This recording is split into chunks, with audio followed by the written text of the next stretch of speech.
पूछे गए इस टॉपिक से, तो हम उनको सॉल्व करेंगे। टॉपिक को समझने के बाद हम आसानी से क्वेश्चन कैसे सॉल्व कर लेंगे, इसके लिए आपको पूरा वीडियो देखना होगा। चलिए दोस्तों, हम वीडियो को स्टार्ट करते हैं। तो जैसे कि आपको यहाँ पर एक एलिमेंट दिख रहा है, एक तत्व दिख रहा है। सपोज करते हैं पृथ्वी पर बहुत सारे एलिमेंट है, तो कुछ ऐसे एलिमेंट हैं, कुछ ऐसे तत्व हैं जो खुद से स्वतः ही विखंडित होते रहते हैं, फ्यूजन होते रहते हैं। ठीक है, अब ध्यान से सुनिए। फ्यूजन में क्या होता है, विखंडन में क्या होता है कि कुछ अदृश्य किरणें इनके नाभिक से उत्सर्जित होती रहती हैं। ठीक है, जैसा कि आपको दिख रहा है यहाँ पर, इसका एक नाभिक है, इसमें से क्या हो रहा है, स्वतः ही अदृश्य किरणें उत्सर्जित होती रहती हैं। तो ऐसे एलिमेंट को क्या बोलते हैं हम, रेडियो सक्रिय तत्व बोलते हैं, रेडियो एक्टिव एलिमेंट बोलते हैं। और जैसे रेडियो एक्टिव एलिमेंट कौन कौन से एग्जाम्पल देखिए आप, यूरेनियम, थोरियम, ये सब जो है ये रेडियो एक्टिव एलिमेंट है, रेडियो सक्रिय तत्व हैं। ठीक है, और इस पूरी प्रोसेस को हम क्या बोलते हैं, रेडियो एक्टिविटी बोलते हैं, मतलब रेडियो सक्रियता बोलते हैं। समझ में आया आपको? तो ये एक छोटा सा कंसेप्ट था। देखिए कि एक कोई एलिमेंट है, वो स्वतः ही क्या हो रहा है, विखंडित होता रह रहा है, मतलब उसके नाभिक में से अदृश्य किरणें उत्सर्जित हो रही हैं। तो इसको हम क्या बोलेंगे, रेडियो एक्टिव एलिमेंट बोलेंगे, और इस पूरी प्रोसेस को क्या बोलेंगे हम, रेडियो एक्टिविटी बोलेंगे। चलिए अब मैं आपको आगे और इंपॉर्टेंट पॉइंट्स बताता हूं। अब जो अदृश्य किरणें निकलती है, वो अदृश्य किरणें होती कौन सी है, तो वो होती है अल्फा किरण, बीटा किरण और गामा किरण। तीन टाइप की किरण इसके नाभिक में से उत्सर्जित होती हैं। किसके नाभिक में से, रेडियो सक्रिय तत्व के। अगला पॉइंट आता है हमारा इंपॉर्टेंट कि रेडियो धर्मिता की यूनिट क्या है, तो वो है क्यूरी। वेरी इंपॉर्टेंट क्वेश्चन है, ध्यान रखिए, रेडियो धर्मिता की यूनिट क्या है, क्यूरी है। चलिए अब आगे मैं आपको थोड़ा और इंपॉर्टेंट पॉइंट्स बताता हूं कि रेडियो सक्रियता की खोज किसने करी।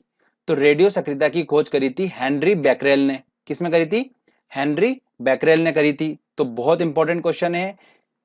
अगला पॉइंट आता है, इसके बाद क्या हुआ था, जब हेनरी बैकरेल ने रेडियो सक्रियता की खोज करी थी यूरेनियम रेडियो सक्रिय तत्व लेकर, तो उसके बाद क्या हुआ, मैडम क्यूरी ने बाद में पता लगाया कि थोरियम में भी रेडियो सक्रियता पाई जाती है।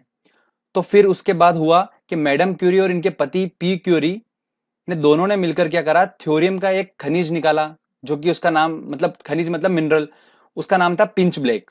वो पिंच ब्लैक की इतनी इतनी ज्यादा रेडियो एक्टिविटी है उसकी, इतनी ज्यादा सक्रियता थी उसके अंदर, कि वो यूरेनियम के कंपैरिजन में देखा जाए तो 4 गुने ज्यादा रेडियो सक्रिय तत्व है। तो उसकी हेल्प से इन्होंने क्या करा, एक अनुसंधान करा, बहुत डेंजरस था, और फाइनली उसकी हेल्प से उन्होंने रेडियम की खोज करी। तो ध्यान रखिएगा, रेडियम की खोज किसने करी, मैडम क्यूरी ने करी। वेरी इंपॉर्टेंट क्वेश्चन है।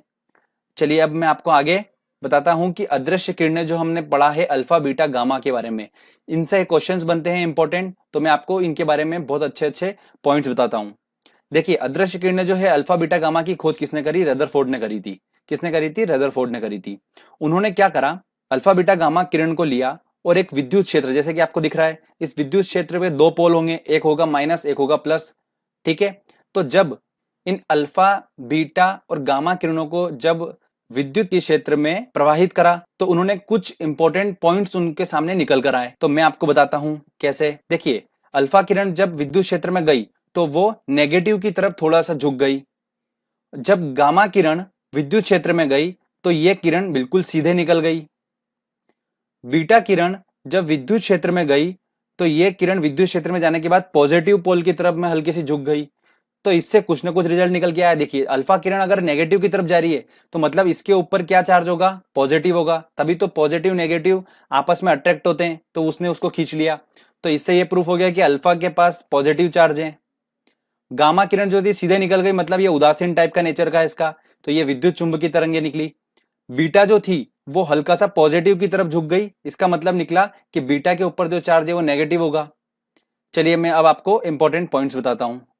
हमको ये समझ में आ गया अल्फा के पास क्या आता है, चार्ज पॉजिटिव होता है, बीटा किरण के पास नेगेटिव होता है, और गामा किरण के पास विद्युत चुंबकीय तरंगे होती हैं ये। उसके बाद ध्यान रखिए कि अल्फा किरण की जो स्पीड होती है वो तेज होती है, सारी किरणें अदृश्य होती हैं, तो मतलब स्पीड तो होगी इनकी, और स्पीड तेज होती है अल्फा किरण की क्योंकि इसकी तरंग दैर्घ्य जो होती है अधिक होती है। देखिए तेज बोला है मैंने, सबसे तेज नहीं बोला है, इसकी तरंगे अधिक होती हैं। अल्फा किरण की तरंग दैर्घ्य सबसे अधिक होती है। अब तरंग दैर्घ्य का कंसेप्ट कैसे जुड़ा स्पीड के साथ में, वो मैं आपको थोड़ा सा कंसेप्चुअली बताऊंगा अभी। पहले आप पॉइंट समझ लीजिए। बीटा किरण की बात करते हैं तो बीटा किरण की स्पीड जो होती है वो अल्फा किरण से तेज होती है। ठीक है, लगभग लगभग लाइट की स्पीड के बराबर पहुंच जाती है ये बीटा किरण। और गामा किरण की बात करते हैं तो ये सबसे तेज किरण होती है, सबसे तेज। अल्फा बीटा सबसे तेज होती हैं, लाइट की स्पीड के बराबर होती हैं, और तरंग दैर्घ्य जो होती है सबसे कम होती हैं। तरंग दैर्घ्य सबसे कम होगी मतलब उसको साइकिल कम, उसकी साइकिल जो होगी वो बहुत छोटी होगी, इस वजह से वो स्पीड उसकी तेज होगी। ये मैं आपको कंसेप्ट अभी बताता हूं। तो ये हमको समझ में आ गया कि गामा किरण सबसे तेज होती है, मतलब उसकी स्पीड बहुत तेज होती है गामा किरण की। तो स्पीड तेज होगी तो उसका द्रव्यमान भी जो होता है, वेट होता है, वो कम होगा, सबसे कम होगा गामा किरण का। अब चलिए मैं आपको थोड़ा सा वो बता देता हूँ, तरंग दैर्घ्य से हम कैसे पता कर लेते हैं कि स्पीड तेज है कि स्लो है। चलिए वो कंसेप्ट बता देता हूँ आपको मैं। दोस्तों आपको यहाँ पर डायग्राम दिख रहा होगा, एक कोई तरंग है, एक पॉइंट से चालू होकर अपनी साइकिल कंप्लीट कर कर वापस उसी पॉइंट पे पहुंच जाती है। तो ये जो लेंथ हुई ये उसकी वेवलेंथ होती है, लेमडा बोलते हैं इसको, ठीक है। अगर अब ये वेवलेंथ अगर ज्यादा होगी तो उसको समय ज्यादा लगेगा कवर करने में, तो उसकी स्पीड जो होगी वो स्लो होगी, ऑब्वियस सी बात है। तो जिसकी वेवलेंथ ज्यादा होगी उसकी स्पीड स्लो होगी। ये एक छोटा सा कंसेप्ट होता है, तो इसी को देखते हुए मैंने आपको पॉइंट बताया। चलिए वापस वहीं चलते हैं हम, ठीक है दोस्तों। तो आगे अब हम बात करते हैं भेदन क्षमता मतलब पेनिट्रेटिंग पावर की। बहुत इंपॉर्टेंट क्वेश्चन आता है इससे, तो ध्यान रखिए। भेदन क्षमता मतलब देखिए, गामा किरण की सबसे ज्यादा भेदन क्षमता होती है। क्यों होती है? क्योंकि वो इतनी फास्ट होती हैं, इतनी तेज होती हैं कि उसकी भेदन क्षमता सबसे ज्यादा होती है, ठीक है। उसके बाद आता है बीटा, और उसके सबसे लास्ट में आता है अल्फा। मतलब अल्फा की पेनिट्रेटिंग पावर जो होती है वो सबसे कम होती है। तो ये वेरी इंपॉर्टेंट पॉइंट है, एसएससी यूपीपीसीएस ढेरों एग्जाम में क्वेश्चंस पूछे गए हैं, तो आप इसको ध्यान रखिए। अब दोस्तों हम बात करते हैं अल्फा कण की। अल्फा बीटा और गामा, ये किरण की बात करिए तो ये जो किरण होती है, अल्फा किरण होती है वो अल्फा कण से मिलकर बनी होती है, बीटा जो होती है वो बीटा कण से बनकर बनी होती हैं। तो आपको मैं बता देता हूं कि क्या होता है ये। इसके बारे में एक इंपॉर्टेंट पॉइंट ध्यान से सुनिए कि जब कोई परमाणु होता है, जब कोई एटम होता है, उसका नाभिक होगा, तो उसके नाभिक से जब अल्फा कण निकलता है तो उसके एटॉमिक नंबर में 2 की कमी आ जाती है, और उसके द्रव्यमान में मतलब उसके भार में 4 की कमी आ जाती है। तो देखिए कैसे। रेडियम एक रेडियो एक्टिव तत्व है, तो जब इसमें से अल्फा कण निकला, तो अल्फा कण निकलने से पहले इसका जो परमाणु संख्या थी वो क्या थी, 88 थी, और इसका जो भार था, द्रव्यमान था, वो 226 था। जब अल्फा कण निकला तो अल्फा कण का कंसेप्ट क्या है कि दो परमाणु संख्या कम कर देगा और भार को भी क्या कर देगा, वो 4 की कमी कर देगा।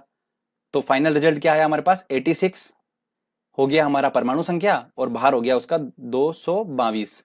तो ये इस तरीके से इसको सॉल्व करा जाता है। तो इस तरीके से क्वेश्चंस आजकल एग्जाम में बनने लगे हैं, थोड़ा लेवल ऊपर हो चुका है एग्जामों का, तो आजकल इस तरीके के क्वेश्चंस बनते हैं एग्जाम में।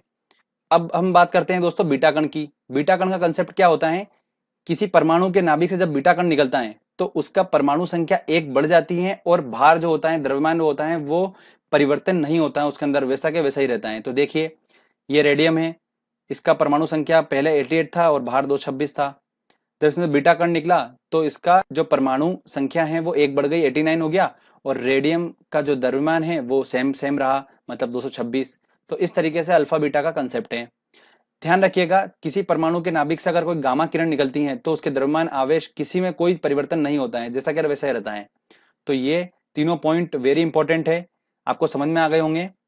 चलिए अब मैं आपको बताता हूं रेडियो सक्रिय समस्थानिक क्या होता है और उसके उपयोग। तो जैसे आपने अभी देखा कि रेडियम में से अल्फा कण निकला और फिर हमको रिजल्ट मिला, तो जो पहले एलिमेंट था और बाद का जो आ रहा है, ये एक दूसरे के समस्थानिक होते हैं, मतलब आइसोटोप्स होते हैं। तो इस तरीके से इन आइसोटोप्स का, रेडियो आइसोटोप्स का काफी उपयोग किया जाता है अलग अलग फील्ड में, वो मैं आपको बताता हूं। सबसे पहले वेरी इंपॉर्टेंट बात करते हैं कोबाल्ट 60 की। ये एक ऐसा रेडियो सक्रिय तत्व है जिसका उपयोग कैंसर के उपचार में किया जाता है, क्योंकि ये गामा किरण उत्सर्जित करता है और गामा किरण सबसे तेज किरण होती है, इसलिए इसका उपयोग जो होता है वो कैंसर जैसी खतरनाक बीमारी के उपचार में किया जाता है। इसके बाद मैं आपको बताता हूँ इंपॉर्टेंट पॉइंट, रेडियो सक्रिय तत्व एक और होता है आयोडीन 131 का उपयोग जो होता है वो थायराइड कैंसर के उपचार में किया जाता है। उसके बाद रेडियो सक्रिय यूरेनियम जो होता है उसका उपयोग पृथ्वी की आयु पता करने में होता है। और ध्यान रखिए एक वेरी इंपॉर्टेंट, रेडियो सक्रिय सोडियम की बात करते हैं तो इसका उपयोग कहाँ होता है, जो रक्त प्रवाह होता है बॉडी में, उस रक्त प्रवाह की गति को मापने के लिए रेडियो सक्रिय सोडियम जो है इसका उपयोग किया जाता है। और रेडियो सक्रिय समस्थानिक का उपयोग कहाँ किया जाता है, पाचन तंत्र के अध्ययन में भी किया जाता है। तो ये इनके कुछ उपयोग हैं जो कि हमको दिमाग में रखना है, ये इनसे क्वेश्चंस काफी बनते हैं। ठीक है, चलिए फ्रेंड्स, अब आगे हम बात करते हैं दोस्तों टेस्ट की। हमने अच्छे से टॉपिक को समझा, अब हम क्वेश्चन आंसर टेस्ट लगाते हैं और देखते हैं कि हम कितने क्वेश्चन सॉल्व कर पा रहे हैं। दोस्तों हमारा पहला क्वेश्चन है कि रेडियो सक्रियता की खोज किसने की थी। तो रेडियो सक्रियता की खोज किसने करी थी? हेनरी बेकरेल ने करी थी। तो इसका आंसर लगेगा सी आंसर। रेडियो सक्रिय परिवर्तन में भाग लेता है, इस प्रोसेस में कौन भाग लेता है? तो परमाणु के संयोजी इलेक्ट्रॉन नहीं, परमाणु के कोर इलेक्ट्रॉन नहीं, परमाणु का नाभिक, इसमें से अल्फा बीटा गामा किरण निकलती हैं, तो परमाणु का नाभिक भाग लेता है। रेडियोधर्मी यूनिट क्या है? तो रेडियोधर्मी की यूनिट क्या है? क्यूरी है। तो इसका आंसर लगेगा डी आंसर। चलिए आगे और इंपॉर्टेंट देखते हैं हम क्वेश्चन। अगला क्वेश्चन है रेडियोधर्मी तत्व किसका उत्सर्जन करते हैं? तो अल्फा बीटा गामा किरणों का उत्सर्जन करते हैं रेडियोधर्मी तत्व। तो इसका आंसर लगेगा बी आंसर। अगला हमारा क्वेश्चन है अल्फा किरणों पर उपस्थित आवेश हैं। अल्फा किरणों पर कैसा आवेश है? तो जब वो इलेक्ट्रिक फील्ड में गया था अल्फा किरण, तो वो नेगेटिव चार्ज की तरफ हल्का सा झुक गया था, तो इसके ऊपर पॉजिटिव चार्ज होता है, तो धन आवेश होता है इसके ऊपर, 2 धन आवेश होते हैं अल्फा किरणों पे। तो ये वेरी इंपॉर्टेंट है, ऐसे क्वेश्चंस रिपीट कर लिए जाते हैं आईएएस एग्जाम के, और बहुत सारे क्वेश्चंस रिपीट होते हैं एग्जामों में। अगला हमारा क्वेश्चन है निम्न में से किसमें एक ऋण आवेश होता है? तो पॉजिटिव आवेश तो होता है किसके ऊपर? अल्फा पे, और नेगेटिव होता है बीटा पे। तो इसका आंसर लगेगा बी आंसर। आगे और क्वेश्चन देखते हैं। अगला क्वेश्चन है कोबाल्ट 60 विकिरण चिकित्सा में उपयोग होता है क्योंकि ये उत्सर्जित करते हैं। ये क्या उत्सर्जित करते हैं? अल्फा बीटा गामा और एक्स किरण। तो ये उत्सर्जित करते हैं गामा किरण, सबसे तेज किरण जो होती है उसको उत्सर्जित करते हैं, जो कि हेल्प करता है कैंसर के उपचार में, हमने अभी पढ़ा। अगला क्वेश्चन है रेडियोधर्मी पदार्थ में किस दौरान कोई परिवर्तन नहीं होता है? जब उसके अंदर से गामा किरण उत्सर्जित होती है तब कोई भी परिवर्तन नहीं होता है, हमने सीखा। तो इसका आंसर लगेगा सी आंसर। देखिए एसएससी 2013 में क्वेश्चन पूछा गया था, उससे पहले भी पूछा गया ये क्वेश्चन। रक्त कैंसर ल्यूकीमिया बीमारी की रोकथाम के लिए प्रयोग में किया जाने वाला रेडियो समस्थानिक कौन सा है? तो रक्त कैंसर के लिए कौन सा रेडियो समस्थानिक उपयोग होता है? तो वो होता है कोबाल्ट 60। तो इसका आंसर लगेगा डी आंसर। आगे अब हम बात करते हैं। अगला क्वेश्चन है हमारा अल्फा किरण, बीटा किरण, गामा किरण की भेदन क्षमता। देखिए पेनिट्रेटिंग पावर की बात करिए तो घटता क्रम बताना है उसका, मतलब सबसे पहले आएगा हमारा सबसे ज्यादा भेदन क्षमता वाला, उसके बाद फिर कम और सबसे कम। तो सबसे ज्यादा भेदन क्षमता किसकी होती है? गामा की होती है, तो सी और डी दिख रहा है हमको। उसके बाद बीटा की होती है और फिर अल्फा, और तो इसका आंसर होगा सी आंसर। एक बीटा कण के उत्सर्जन से क्या होता है? देखिए परमाणु, एक बीटा कण, हमको पता है कि बीटा कण के उत्सर्जन से परमाणु संख्या जो होती है वो एक बढ़ जाती है और द्रव्यमान में कोई परिवर्तन नहीं होता है। तो ऐसा ऑप्शन ढूंढ लेते हैं हम। तो ऐसा ऑप्शन दिख रहा है परमाणु संख्या 1 की वृद्धि और परमाणु द्रव्यमान अपरिवर्तित, मतलब ए आंसर। निम्नलिखित रेडियो तत्व में किसका उपयोग मनुष्य के शरीर में रक्त प्रवाह की गति मापने के लिए? देखिए रेडियो सोडियम का उपयोग करते हैं मनुष्य के शरीर में रक्त प्रवाह की गति को मापने के लिए। तो इसका आंसर होगा सी आंसर। ठीक है दोस्तों, तो देखिए इस तरीके से हमने आसानी से क्वेश्चन सॉल्व कर लिए हैं। तो फ्रेंड्स आप इस लेक्चर की अच्छे से प्रैक्टिस करिए, समझिए इसको। इससे रिलेटेड अगर क्वेश्चन आएगा एग्जाम में तो हम आसानी से उसको सॉल्व कर लेंगे बिना टेंशन के।